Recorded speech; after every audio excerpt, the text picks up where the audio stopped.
I see the record button on. Still spinning on my end. Come on.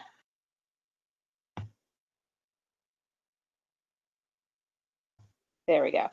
All right, we are now recording.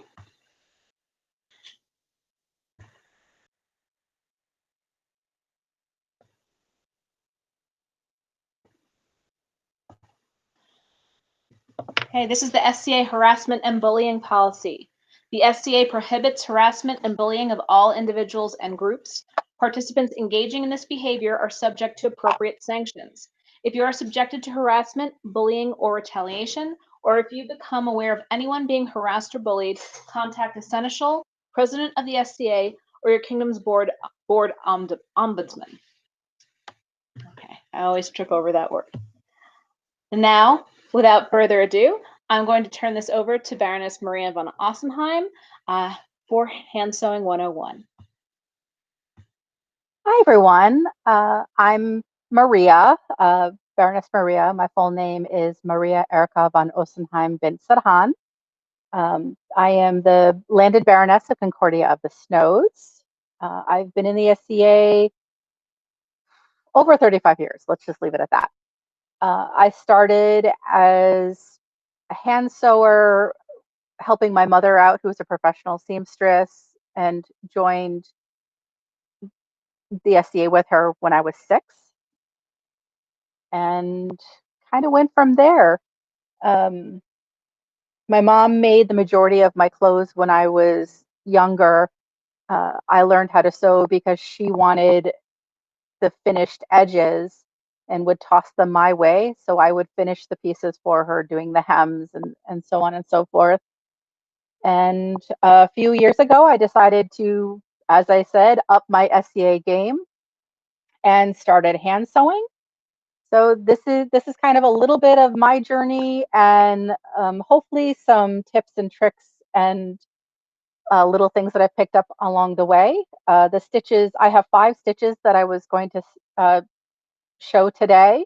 And if there is interest at the end, I am willing to teach a hand sewing 201 so that we can learn how to maybe finish seams, things like that. So your feedback at the end would be amazing. That way I can find out if there is an interest in a 201. So first, why don't I show you when I first started making garb, where I started. I know that there are some people who come into the SCA and they come in doing full Elizabethan. I did not come into the SCA. Like I said, I was 6, but as an adult, I came in and it was this is one of my husband's first tea tunics, 20 something years old. I was looking at it, it's loved. It is so loved. It's not even funny. And this was all machine sewn, hey, first starting the SCA as a college student, I serged these, and the material, the salvage was too short, so I threw on extra, and then the hem was literally zigzagged. This is where I started. This is basically I am going to Penzic. That year I was staff. I was on Chirurgeon staff, and my husband, well, then boyfriend, was coming with me. He was a fringy, hadn't, kind of went to events here and there, but nothing major. He went because his friends went or for what have you. And like I said, we were going to Penzic, and he needed a week and a half's worth of garb, and he had maybe 2 outfits. So I busted out this and a whole bunch of other pieces in a week. Literally all tea tunics, like you can see here over the years, it had a hole, so I patched the hole. I don't know if you can kind of see it. So that's where I started. Like I said, I know there are people who come into the SCA and they come in doing full-blown Elizabethan. I didn't start there, not when I started doing my own sewing. But as you go, you start wanting to up your game a little bit. So this was like one of the next pieces I did, and this, you can see that I did, it was machine sewn seams, but I finished the bottom. It whips, just did a whip stitch on the bottom. So that was kind of my next progression. And I kind of kept going from there. And now the majority of my clothing is SCA garb, is all hand sewn. I flat fell the seams. I do embroidery, but I had to build up to that. Some of it was like when I just went to SCA events because it was fun. I just wanted to go. I wanted to have fun. And now I want to go. I want to have fun, and I want to put a little bit of work into it. So that's where I am now. Let's see. So first, I'll go through what some of the basic tools are that you have to have these things in order to sew. You have to have cloth. This is a linen cloth. This is actually a scrap from His Highness Albrecht's coronation tunica that I just happen to have left over. So this is just white linen.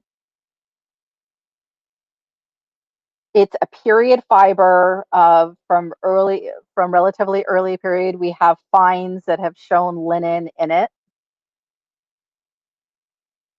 And here is some linen thread. So this one on top you can see is a little fuzzy. This is just the thread as it came off the spool. Right below it is the linen thread that I have waxed, and I'll show you how I wax in a little bit.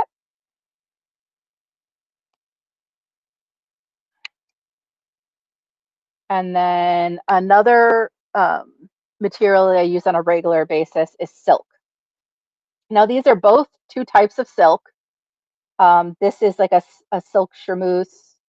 It's very shiny, although you can see this side is slightly less shiny than this side. This is raw silk, so not as shiny. It's got kind of a nubbly texture. You can actually, for me, I can smell the fact that this is silk. It's less processed.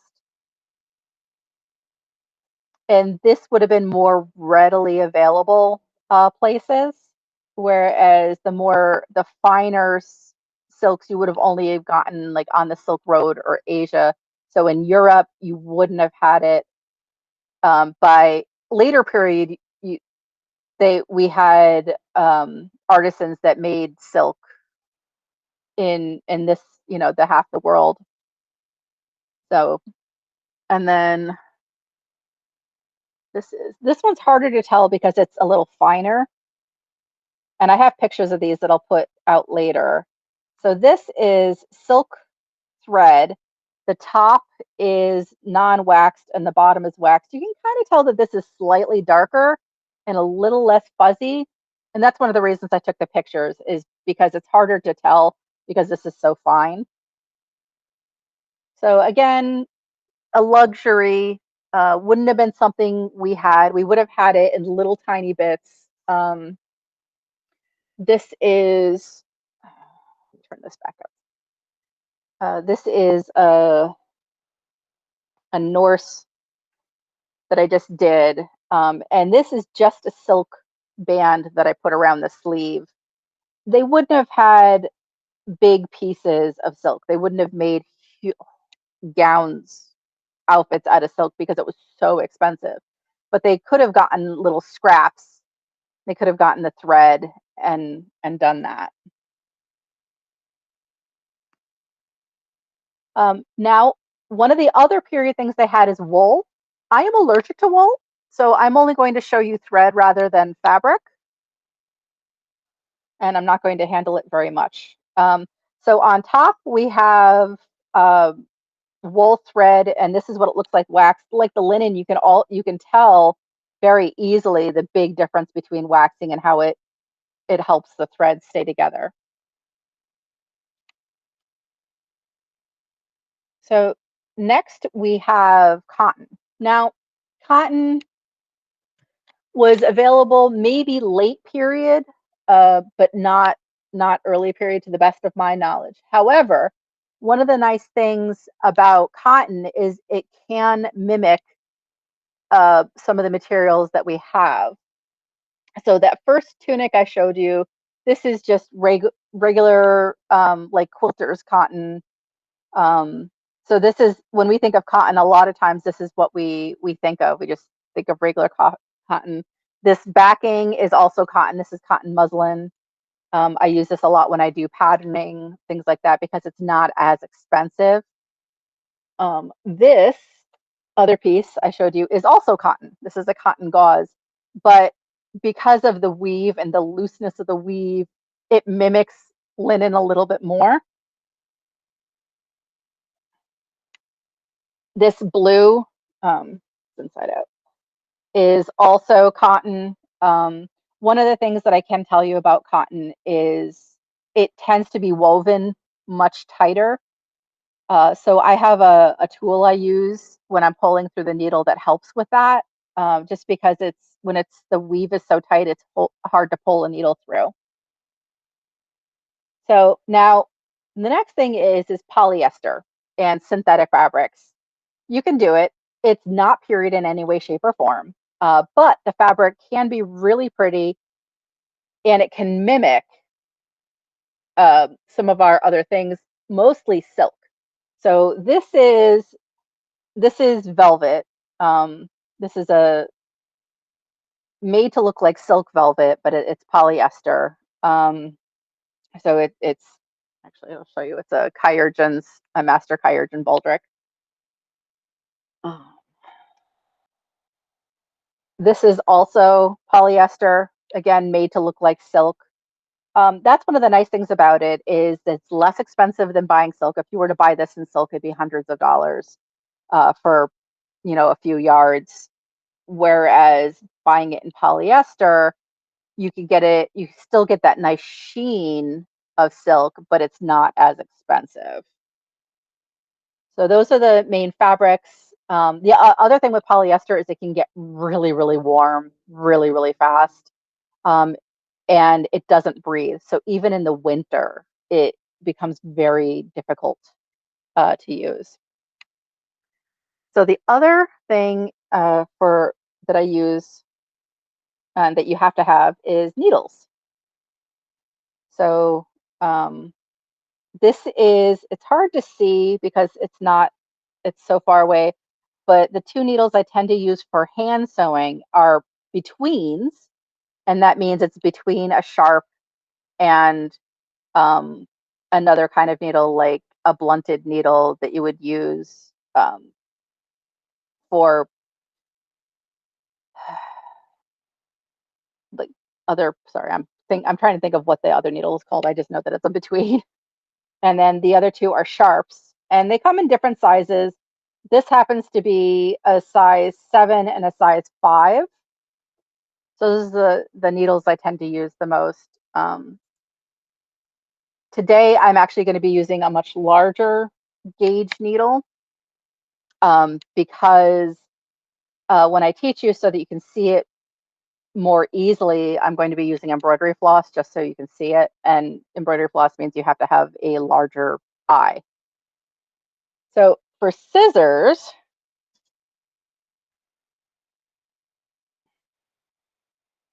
there are scissors that I just lost my scissors. Okay, I'll have to come back to those because I don't know where I put them. Ah, there they are. Sorry, put garb on top of them. There are two types of scissors that I tend to use, snips. I either use straight ones or I use curved. And I either use edged, which is these. They have like a knife edge. Kind of see. Or I use these ones. It's kind of, let's see if I can find a spot where you can see it. Kind of see that they're serrated. And I use those help go through thicker materials. These ones actually happen to be my goldwork shears or goldwork snips because they go through metal more easily. So those are the four things you have to have. You have to have cloth, you have to have needles, you have to have some sort of scissor, and you have to have some sort of thread. Without those four things, you can't do any of this. So some of the other tools that I have found very helpful, and this one that I'm about to show you is actually my favorite. This is beeswax. I put them in molds. This is one of the things I actually use as my favor. It's just a little rose because my arms are roses. Um, and I can actually show you. I've got a piece of linen right here. You can kind of see how fuzzy it is. You can see there's an imperfection there and some here. And I just start about halfway up the thread and I pull it through, giving a little bit of pressure. And I do that 3, maybe 4 times. And then I flip it around just because I find that it's difficult to do the entire thing. You have to really pull it out. And then after it's waxed, now I've been told that some people actually iron these to set it in. I just use the heat of my finger and I pull it through a few times, and that helps set it in the thread.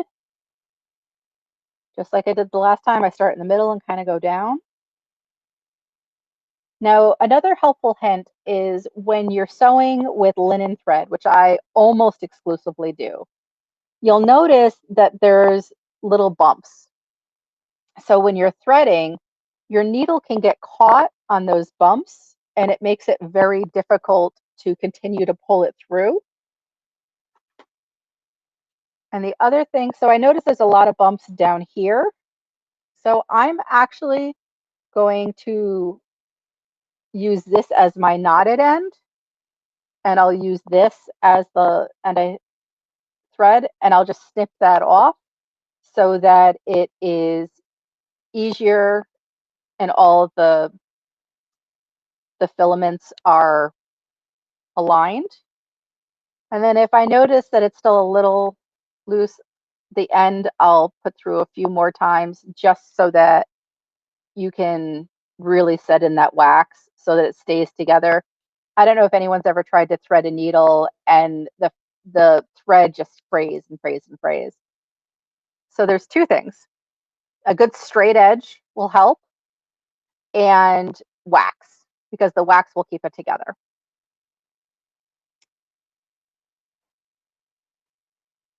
Other things that I find very useful are straight pins. This one's not very straight. I've been using it, so it's actually got a little bit of a curve to it. Let's see if I can find one that's straighter. And I tend to use things, that one's actually got a curve to it too. I tend to use things until they die, until I can just no longer use them. Not to say that I don't have lots of pins in my house, lots of needles, because I really, really do. And with those, with straight pins that you hold the fabric in place, if you want to measure something out, you can say, okay, this is the beginning point, and then you're going around, so you can use it as a marker as well. Now, this is something I didn't find out about until recently, and I absolutely love them. I mean, probably within the last few years. These are quilting clips. And I love them because you can use them to hold your edges, and they're not sharp. They don't poke you. When you're working with a piece of fabric, you're not going to draw blood on them. At least I haven't yet. Operative word being yet, because anything is possible. But you can use them pretty much a lot like straight pins. You can use them to hold the fabric in place. You can use it to mark the fabric if you want a beginning point or an end point. And they're also not as likely to poke you. Fair warning though, if you're using these to fit a garment to somebody, they do pop off because they're just spring action. So you have to be careful of that. And it is also very difficult to use them if you're doing something in the middle of a piece. So like if you're flat felling a seam, these are very difficult to use because you have to clip them to an edge.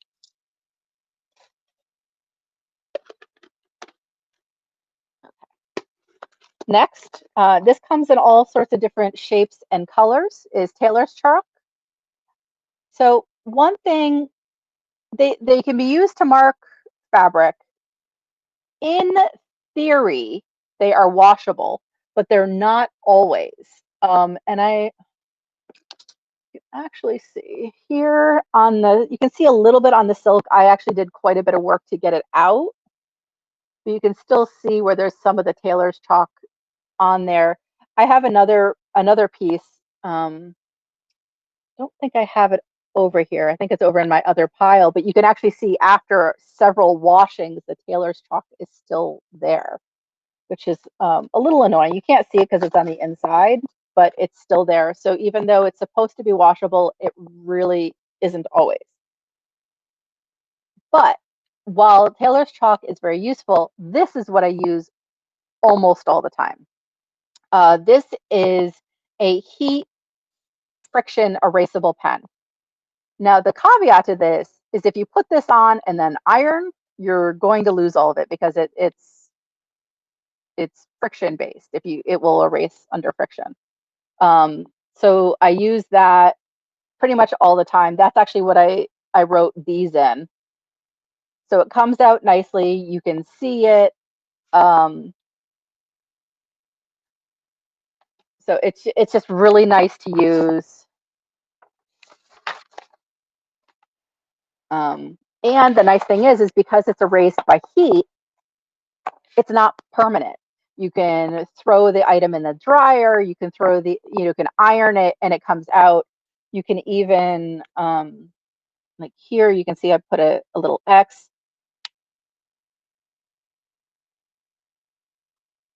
And gone. I love these, and they come in. You can get them in all sorts of different colors. Love them. Okay, so anyone who does sewing of any kind, or if you know someone who does sewing, you have your fabric shears. This is really great if you're cutting out an item from a pattern and you need to cut around the edges, and they're larger than snips. I believe these are 10-inch gingers. These are also serrated. I don't know if you can kind of see the serrated bit in there. They're generally very, very sharp. You can send them off to get sharpened if you need to, and they cut through just about anything. I actually have 2 sets of scissors. I have a set of scissors that are, okay, you want to use them, fine, go ahead. And then I have well, I should say boxes. A box of scissors that basically, if you use these on something other than fabric, I will cut you, but not with these scissors. And just don't. Don't cut anything with my fabric scissors that isn't fabric. So, and one of my other favorite things, remember I was telling you with cotton can have a very tight weave, is pliers. This is everything from you loaded your needle too much and there's nothing to grab onto, so you use the pliers and you pull it through, or the fabric is a very tight weave and you just can't grab it, or it's a warm day and your fingers are slightly slippery, or you grabbed a glass and there's condensation and your fingers are slippery and you just can't grab it. I love my pliers. I keep them, actually, I have a basket that I keep right next to me when I'm sewing, and whatever I'm using for the project goes in the basket. So another thing that I use is a bodkin. It looks like a needle. It has a very large hole, and I use this if I'm working with a longer thread or a thread that twists easily. When I'm pulling through, I'll loop the thread around the bodkin. When I'm pulling, I'll help lower that down to keep tension on on the thread, and it'll help it go through more easily. And I can demonstrate how to use that later. Another thing, a ruler. I use this all the time. It helps. This one has inches on top and centimeters on the bottom. Just a useful tool, you know, if you're trying to figure out like, okay, how far are the stitches going to be? I just need a little bit of space. And this is a small 6-inch that I keep just in my basket, super easy, small, and I carry it with me almost everywhere. Now, the other things, an iron is very helpful for pressing wrinkles out of fabric. Also, if you are going to set a seam and you don't want to use pins or can't use pins for whatever reason, you can do your fold and then press the seams. Or if you're working on something, you want to press your seams open at the end. Ironing board with iron just because you need something under it to protect. One of the things I also do with fabric, not necessarily a hand sewing thing, but a sewing thing, most of my fabrics that I use, most of the garb I make is all washable. I know me. I know that I walk through dirt. I, you know, work at Penzic. I work at events. I know I'm going to get dirty, whether it be from dragging my train through the dirt or sweating or what have you. So I make sure just about everything is washable. The other thing for this is that for a washer, when I wash, I always pre-wash my fabric. I wash it on an extra long, extra hot wash, and that helps with the shrinkage. Because I don't know if any of you have ever, you know, loved fabric, you got it home, you started using it, and then you wash it, and the next thing you know, one of your friends has an absolutely wonderful piece of garb because you didn't pre-shrink it. So that's the other thing. I wash it extra long, hot water to help with shrinkage. It also softens the fabric. Anybody who has felt new linen knows that it tends to be a little rough. Same thing with the dryer. I put it on hot. It helps shrink. It also helps soften um, the material.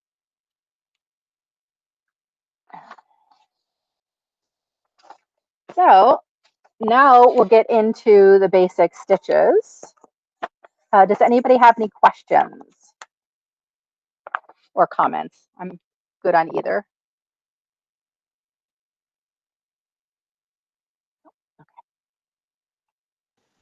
Someone Okay. suggested that the other type of needle might be called a ballpoint. I don't know if that was correct or not.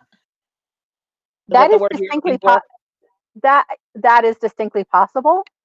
Um, all I know is that there's sharps and in betweens. I'm not sure between what. That's the problem. I know that there are some needles that are, you know, blunt or that are used for, you know, like darning and things like that. Um, Also, embroidery needles are not the same. They're a separate thing. So maybe it's sharp that's between. You know, I'm not sure. Maybe I can find out. Okay. So the first one I'm going to do is the basting stitch. And like I said earlier, just to save time, I pre-waxed everything so that you didn't have to sit here and watch me do that every single time. I'm just going to snip off the end so that it's a nice straight edge. Another trick that I use, and sometimes it works and sometimes it doesn't, is I hold, you can barely see it right there. I hold it between my fingers and kind of roll it back and forth a little bit. That keeps the fibers close together. It also means when I slide the needle eye down, there's no place for that to go. And then I kind of, now my nails are really short. I'm putting a fence in, so I've been keeping them short so that they don't bend back because ow. Um, so, and I just grab the edge with my nail. And like I said, I have a very short nail right now, so it doesn't take much. And also, when you're working with hand sewing, you don't want your thread to be too long. Um, because the longer it is, the more likely it is to tangle, and there is nothing more frustrating than trying to get a knot out of something when you're half done sewing it. So the first knot I'm going to show you with the basting stitch, and this is so much easier when it's waxed, is you put the thread over the top of your finger, use your thumb to hold it, wrap it around so that it's kind of doubled over, and then you just kind of use your finger to slip it towards the top, and then you roll it off your finger, and then you have this sort of twisted, and you're going to use your finger to pull the knot down, and then you have just a nice rolled knot. Okay. For the purpose of this, so you can see the knots, I'm actually going to keep the knot on the top. Rather, normally I would go from underneath, but then you won't be able to see it. Now, a basting stitch is used for gather, if you want to gather, or if you just want to put a stitch in, you know, if you want it to go super, super fast and you just want to hold something together before you do something else. Now, the problem with if you're doing a seam, you don't want to do a basting stitch because then it'll gape and you'll see it. So, like I said, I'm going to pull, when I do it this way, the knot will be the front, and you just gather a bunch of material. And one of the things too is I tend to manipulate, see, and I can't get it because it's sliding. So I use my pliers and I pull it through. And then I'll just keep going. But I'm doing two things. Like you can see, I'm actually pushing on the fabric here, and then I'll let go and I'll pull the needle up. And I do this even when I'm working in my lap. Because if you work just the needle or just the fabric, you're going to get tired. So you do a little bit of both. And let me know if I go off the screen or if I'm really in your way. I'm trying to do this so that I'm not in your way. Okay, so that's your basting stitch. Now I did, like I said, this is cotton on cotton. So I did a linen on linen just so you could see. Now this is what it looks like. This is the basting stitch here. There's my rolled knot in the back. Now, if I don't finish this and I want to do gathers, you hold the thread and then you just push the fabric, and there now you have a gather. But the problem also with a basting stitch is you can pull it out and it's gone. So now you have that. It comes out super, super easily, almost too easily. So that's one of the reasons you don't want to use it if you're working on something and you want it to be able to stay. And the knot we're going to use on this, you're going to just, so I'm just going to do the same kind of thing.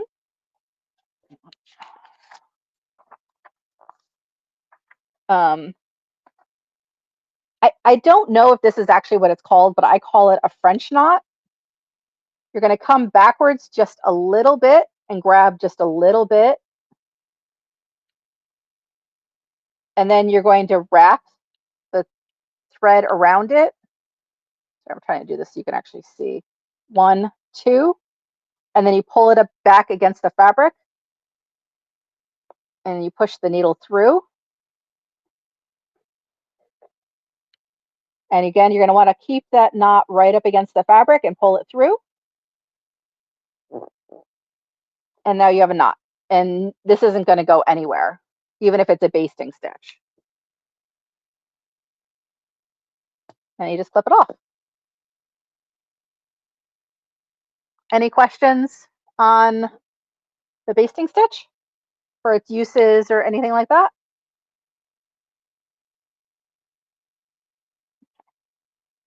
So same thing, we'll start with the running stitch. I'm going to squish it between my fingers and put the needle down onto it, and I pull it through. And I can actually see where I probably should have waxed this a little bit more because it's not coming together very nicely. So I'm actually just going to pull that out. And I'm going to wax the end again. And the beeswax is slightly sticky.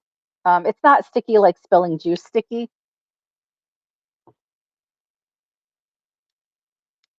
Off the end.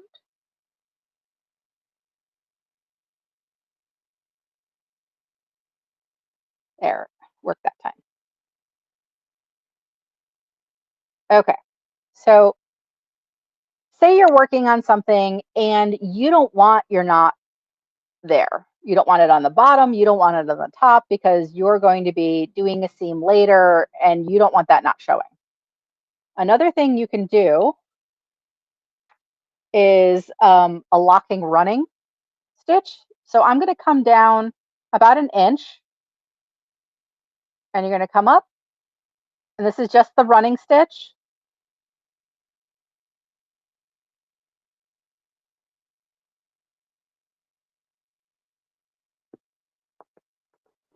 And when you pull it through, you're going to be very careful not to pull all of it through.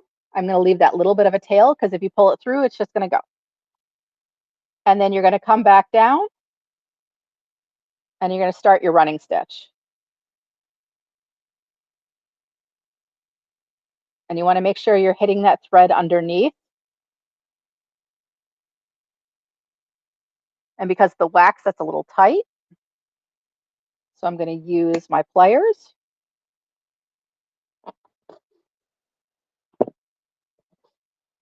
And again, that's not going anywhere. That's not going to pull out. That's not going to go anywhere. Normally this tail would be on the other side so you wouldn't see it. And again, I could clip that tail off. So it's not there, and it's not coming out. It's not going anywhere. And then you just do your running stitch. And it's much tighter. And I'm doing the same thing. I use the needle and the fabric and push. Just pull through.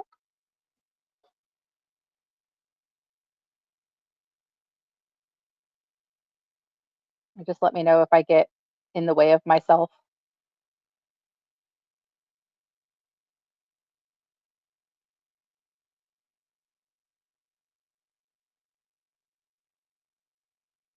And again, I put too much fabric on it. So I'm just going to pull it through. And like I said, I keep those pliers right in my kit. And again.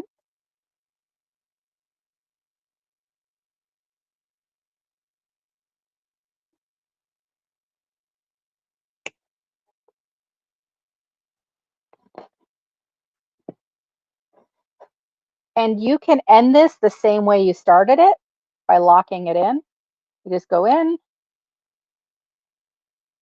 back, and you just want to make sure you're catching the threads. If you do embroidery, it's just kind of like a split stitch.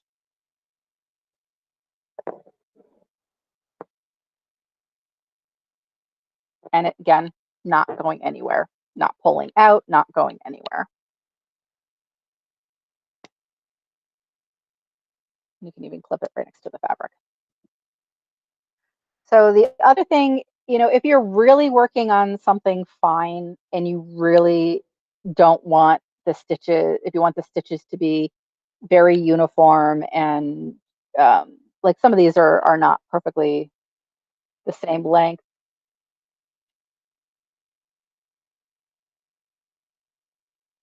You can make this really small if you want to.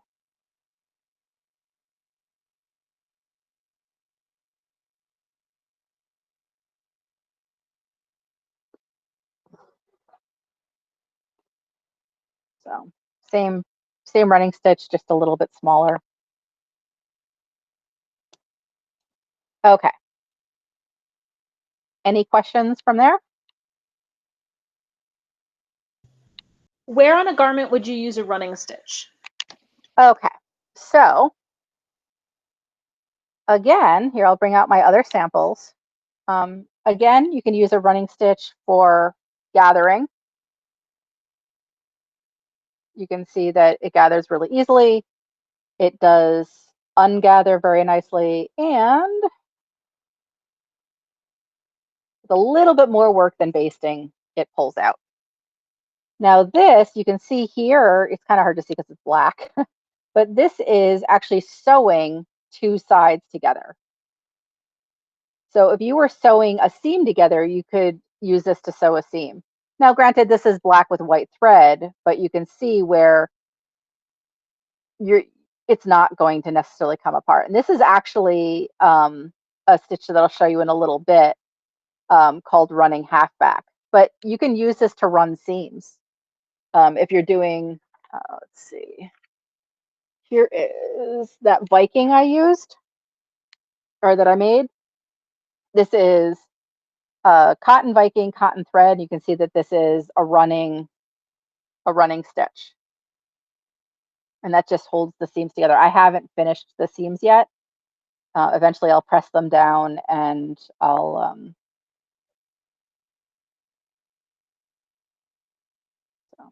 and it would be like that. And I'd do decoration. It's the same thing if you're doing a sewing machine. This is like the same running stitch that a sewing machine would use, except it's hand done. Like this is basically a running stitch. See if I can find a spot that's, but it's the same thing that a sewing machine would do. It's just back and forth going down the length.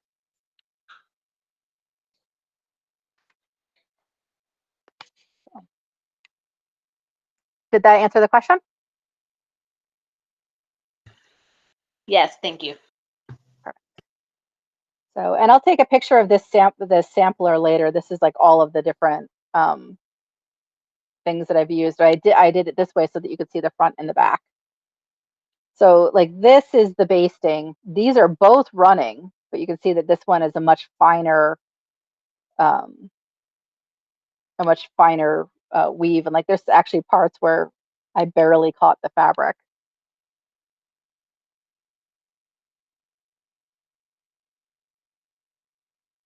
Okay, so the next one is backstitch.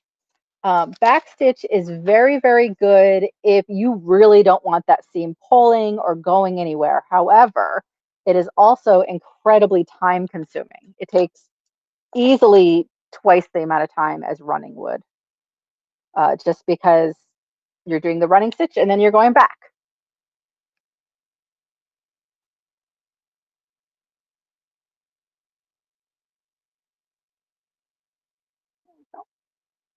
Like I said, I pre-waxed all of these just to make our lives a little bit easier.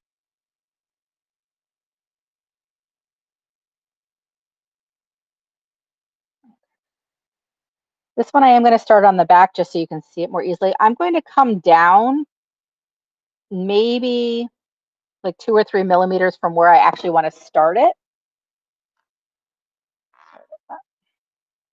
And I'm actually going to go back. And then I'm going to come down below.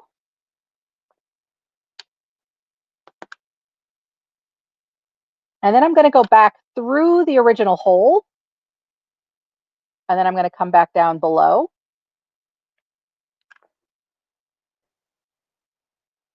And I'm going to go back through the next hole. And come down. And you can already see, where it's very, very lined up, and how it's going to take much more time because I can't just run it through. I have to pull it through every single time, and that takes time. But this is a wonderful stitch to do. Like if you're working on something and you're using the running stitch, but places where there's going to be pressure, like armpits or seams that go over your bust or your hips or something like that, something that's going to get yanked on a lot.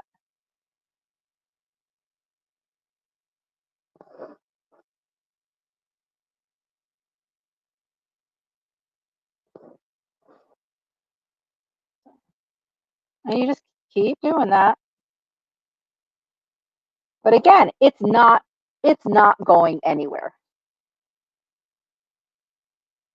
And it gives extra support on points that are pressure. It looks nice because this is almost what the sewing machine does. The sewing machine has 2 threads. This is only 1.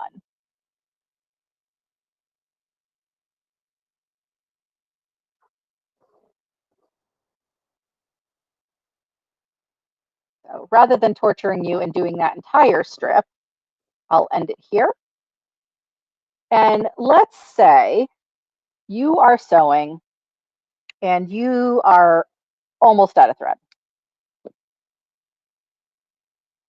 I could go through and do the French knot, but it's going to be really tight. It would be so difficult.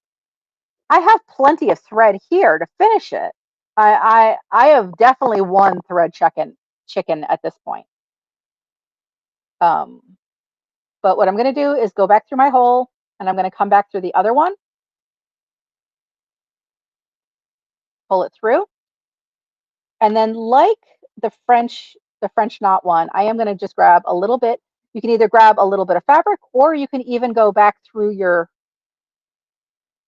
stitches. And then there's 2 ways to do this, depending on how close you are to losing thread chicken. You can either, the preferred way, because it locks it better, in my opinion, is you come around to the back,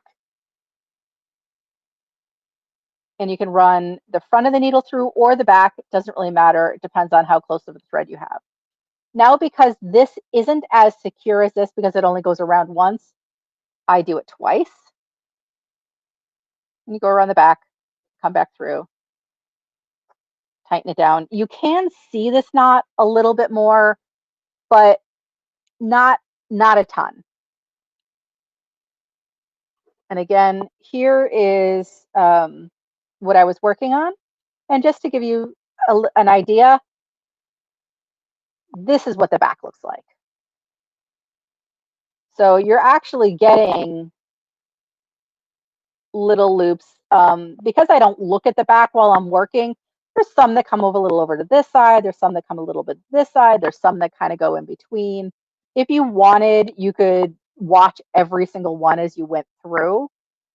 I typically don't, but that is your back stitch. And if I were to flip this over, you would see that it's virtually the same. Are there any questions?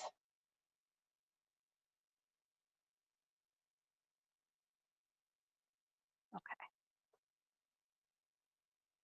So the next one I'm going to teach you is like the back stitch. It's called half back. And basically, rather than going back through the same hole, you're only going to go halfway back through. It does virtually the same thing, except it's, if you don't want it to look, like this, and you want it to look more like a running stitch, this is kind of what you would do. Again, I'm going to just do my rolled knot. The other thing I will say is if you choose not to use beeswax, and I know a lot of people, and this is how I was taught to begin with, was you either lick your finger or lick your thread. If you're licking your finger to roll it around so that you have something to slide it off, that's fine. If you're licking your thread in order to get it to go through, especially when you get into linen and wool and things using period dyes, you don't always know what the dye is. And if you do know, do you know specifically that dye is poisonous? So never stick something that you don't know about in your mouth, because you don't know whether it's toxic, whether it's poisonous, and frankly, there are things that just, even if they're not toxic or poisonous, they just taste disgusting.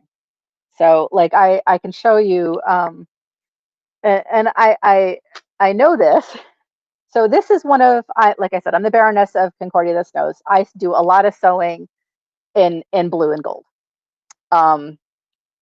So when I first started using this linen, before I really started getting into, and I've lived in Concordia all my life. before I really started using beeswax, I would wet the thread until I started using this stuff. I found out the hard way that this stuff tastes disgusting. And that's kind of where I made the rule that beeswax is your friend. Because and honestly, you don't know what's in it. You don't know. Okay, again, I'm going to come to the back and I'm going to start down just a little bit from where I want the line to start. And I'm going to come halfway up and I'm going to go down. I'm going to come halfway up and go down. I'm going to come halfway up and I'm going to go down. Okay, am I going to go all the way back up or halfway? Sorry, just trying to keep it interesting. And back down. Okay, now something I want to point out is how I'm sewing. I'm not used to sewing on this. I'm sewing on this to hopefully show the work a little bit more easily, because otherwise you would lose it in my lap. If I were to pull it now, I would get a loop. So you do have to be careful. And that's actually one of the other things I can show you now is the bodkin. Now, say I'm working with something that's particularly light or particularly fiddly. I could hold this up and pull it down. I find silk thread to be very fiddly and will knot easily. So I use it a lot when I'm doing that. The other thing too is if you're trying to use a thread, I try not to go longer than a yard. And I've even heard say that you shouldn't go any longer than from your tips to your elbow, just because when you make the thread too long, it'll fray, it will, and it'll start tangling. And that's when the threads start to anger you. We don't want to have angry. You don't want to be angry at your projects. There'll be enough time for you to be angry at your projects. Okay. And again, I'm not going to go all the way down because it'll take too much longer. But this is the same thing. You would use this when it comes to points that you really want to have strong, like in the armpit, seams that hold any sort of pressure on them, is when you would do this. So, and I'm just going to do a rolled knot. 1, 2, hold it down.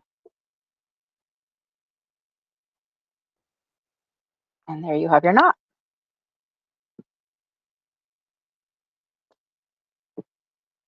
Okay, and here,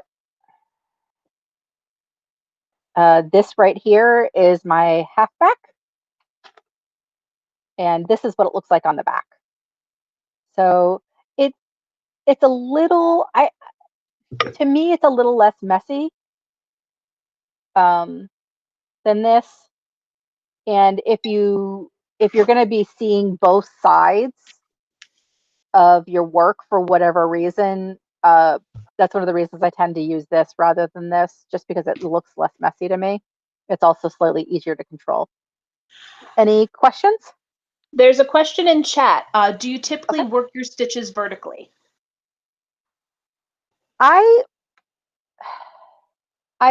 It depends, because often I wouldn't be doing it on this. I would be doing it in my hand. Hold on 1 second.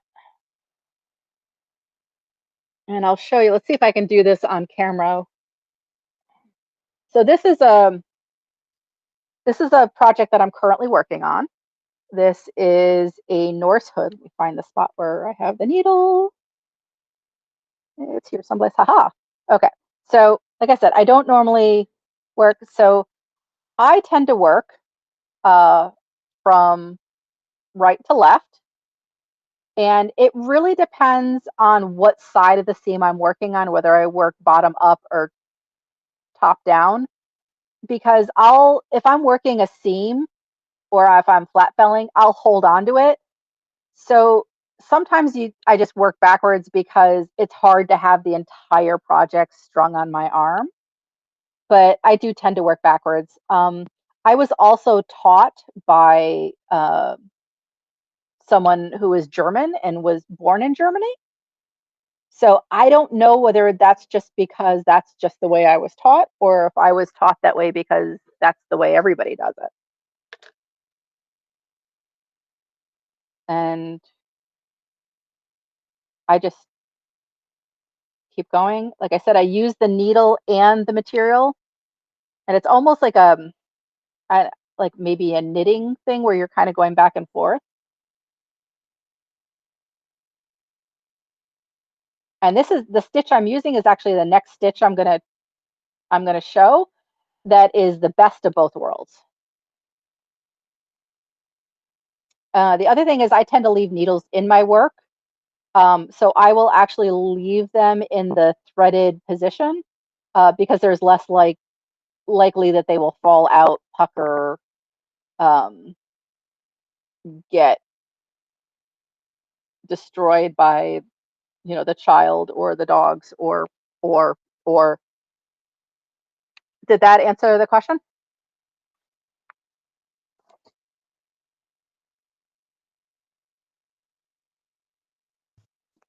I think so, yeah. Okay, good. Yeah, I mean, it really depends on which way I'm going and what I'm doing. Because I do tend to gather, it's easier to hold the fabric because if you hold it and you're working in, on a seam, it's not so bad because you have an edge right here. But if you're flat felling, and that's something that I was hoping to cover in hand sewing 201, there is no seam in the middle to hold on to because if you hold it in the middle, then you're all of a sudden going to catch other fabric. And that means you have to take the entire thing out because you can't just cut the thread, you can't just cut the material. So what I would do is I would, come down and I would hold it from like the armhole or the neck hole or the bottom hem. So if I get too much material here, I'll switch from the bottom. So that kind of depends on how I'm holding it. I think typically I like going from bottom up, but I will occasionally switch it and going from bottom down, but it's still bottom up. It's just reversed and I'm going in the different direction. And later, after we're done recording or what have you, I'm happy to stay on and just do a craft and chat so you can see other things that I'm doing, if that would be helpful.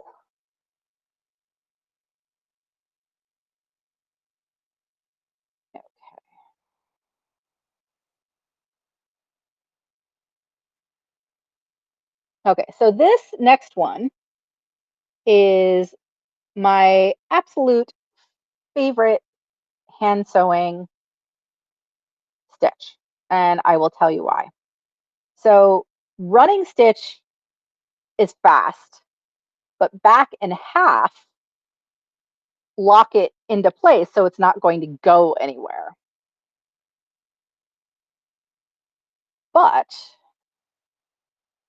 and again, rolled knot, use my nail to pull it down. Okay, so I'm gonna start just near the top so I can do a stitch up.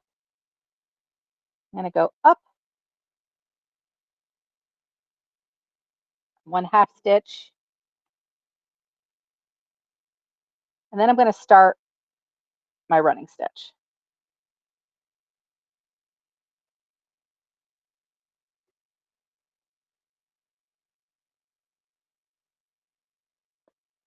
Okay, so this is why I call it running half back. So I did all of that running. So I can do that much faster than I could do either of these. But if I need it, whether I wanted to or not, it would pull. I mean, I can smooth it back out, but if you're wearing garb, you know, you don't want your seams to pucker all of a sudden. So what I'll do is I'll do the running stitch, and then I have to pull it through anyway. I'll come back and I'll do a half back, and then I'll start doing the running stitch again.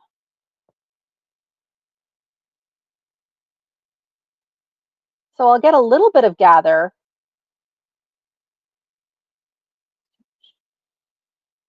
Get a little bit of gather, but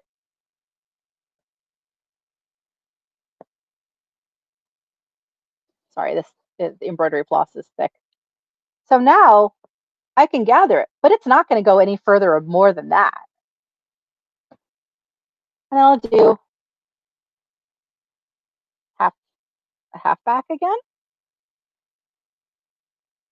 Then I'll keep doing running stitch. And that's why this is my favorite. I still will go and do either a full half back around the corners or a back when I'm doing like armpits and things like that, or places that are going to be under tension, because you really don't want those seams splitting. But this is nice because you get the advantage of both.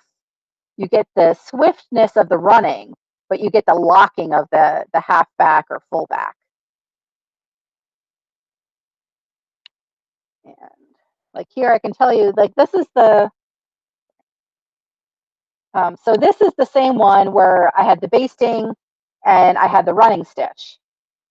Now, I also did at the end, I also did another half back. This, even though it's a running stitch, it's not going anywhere. I can't gather it. I can gather it in the middle. You can see where I've got a little bit of a gather right there, but it's not going anywhere. And then here's my running half back.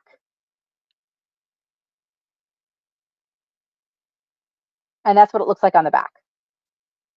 So you can see it's mostly running it every once in a while. Like this actually looks like a split stitch for embroidery. That's kind of almost like a feather. Here's another. So, and that's also what I use to do this seam. And I'm sorry, I probably should not have chosen black. It makes it very difficult to see. But yeah, so that holds two seams together. And from here, if this were, you know, two pieces of fabric, they'd be joined tightly. They're not going to go anywhere. So. Any questions?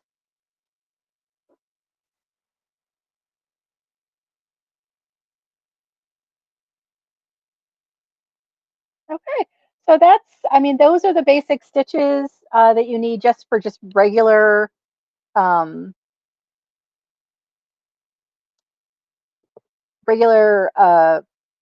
sewing. I have a couple other tips and tricks if you want to see them. Otherwise, if it's too late, I can hold them till hand sewing 201.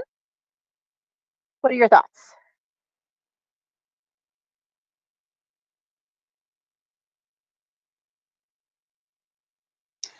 We have one vote for liking to see the rest. Okay. So I'll show you. So I'm going to switch to linen thread for this just because for what I want to show you, it'll be a little bit easier.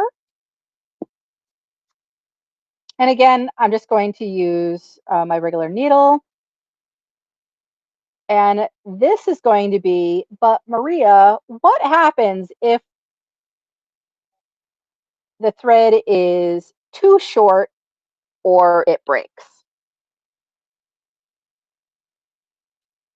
I'm actually just going to clip this short. Okay, so I'm sewing away. Actually, I'm going to come up from the bottom. This is just blue linen thread. This is actually also embroidery floss. This is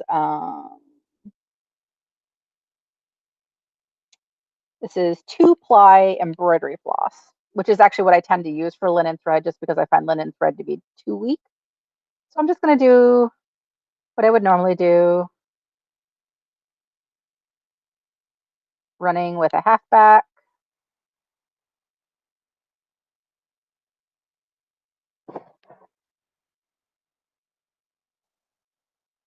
There's my half back and running.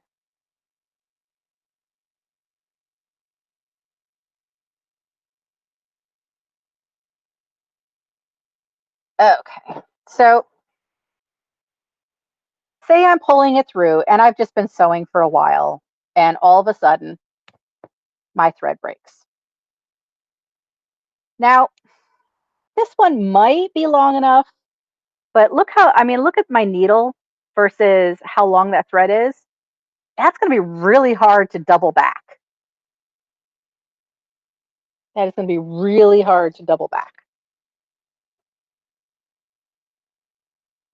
So what I'm going to do is grab my needle, and normally I would use, let me get a different color. I would normally use a button thread or something like that.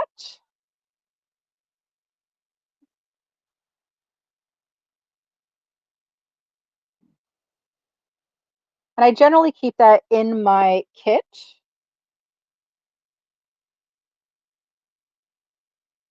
You just need a thicker thread. In this case, embroidery floss works very well.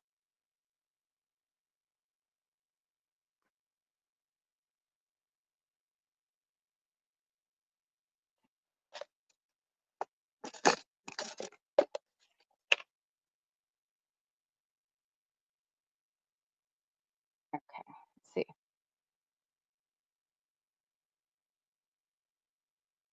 I had one prepped just before class. My daughter and dogs decided that it was time to play right where I was working. So, fortunately, I lost a couple of things. Okay.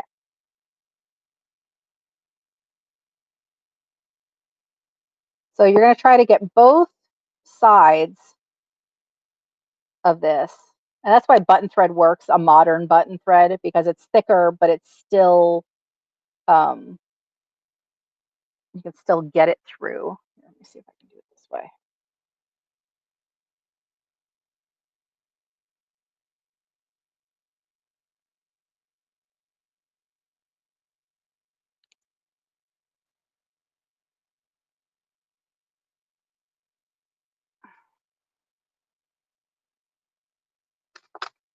Okay, I'm pulling out the Mongo needle. Okay, so I got both of them through. Now this, you can see that's still sharp. This is a tapestry needle, and you're going to have this so that it's looped and there's two ends, and the loop is longer than the two ends. And what you're going to do is you're going to put the needle through your project where you want it to pull through. I'm going to pull it back through so you can see what I'm doing.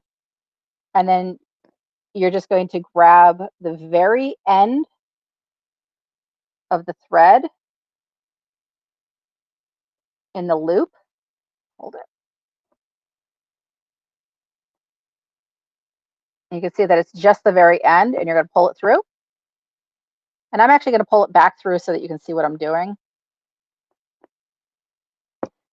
But basically, you're just using that as an extension of the thread. And from here, now you have all of this thread rather than the short broken one. And you can do what you would normally do. So your loop coming around from the back.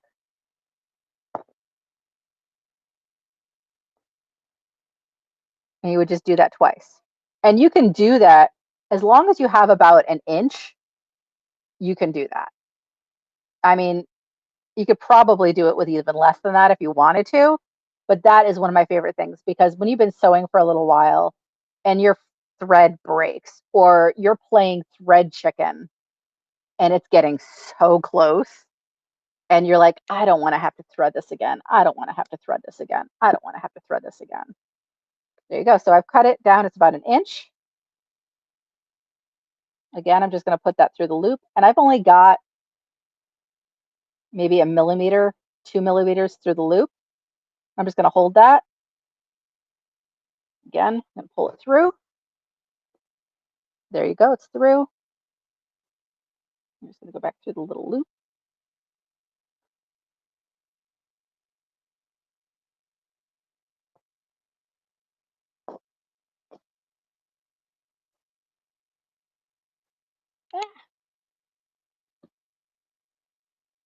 And it is a little fiddly.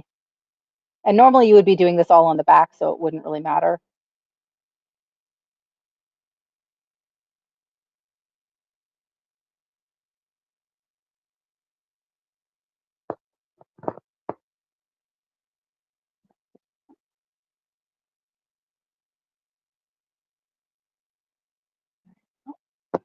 There you go. One more knot. So that was pretty short. That was like 1 inch, and I was able to get 2 knots out of it. And that to me is an invaluable trick, because thread chicken is seriously a thing. That's a fantastic trick, and everyone in chat agrees. So let's see. So are there any, I mean, I do have some other things. Some of the things I kind of showed you as I was going on, the running half back is one of my other, I guess it's not really a trick. It's kind of, because it's a stitch, but it's a combination. It's one of my favorite things. I can't say enough about beeswax. And if you ever run into me at an event, I typically have these. I give these away as my favors. So, and I do all sorts of, I have my rose, I have a leaf, just in case anybody was in doubt that I'm from Concordia of the Snows. So, let's see, another hack, because this is actually a pin cushion that I made. In here is steel wool, like a Brillo pad kind of steel wool, because every single time you put pins or needles in, it sharpens them as it goes. So that's another little tip or trick. Something I actually didn't put on my thing, because I prefer my pliers, but you can also have a pair of tweezers will also do the same thing to grab things. I prefer my pliers because you can really, really grab onto things. I also keep the crochet hook, a small crochet hook. And basically I use it in the same way I use the bodkin.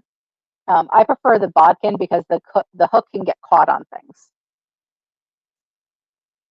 Yeah, but those are all things, and I keep them right here. I keep a basket, and you can see my clips. So, and I've got, so yeah.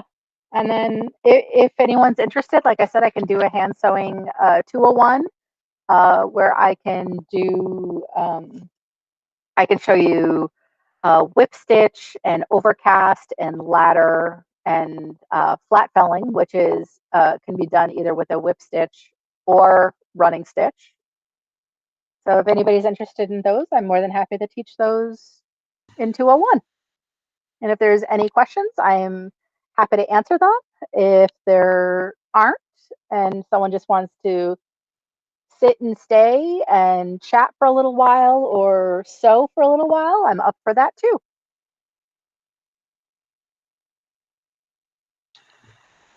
All right, there's definitely interest in chat for the 201. If no one has any questions, I'm at least going to stop the recording, and I will say thank you again for teaching this class, Your Excellency. And you're more than welcome. I enjoyed it. I hope everyone else did too.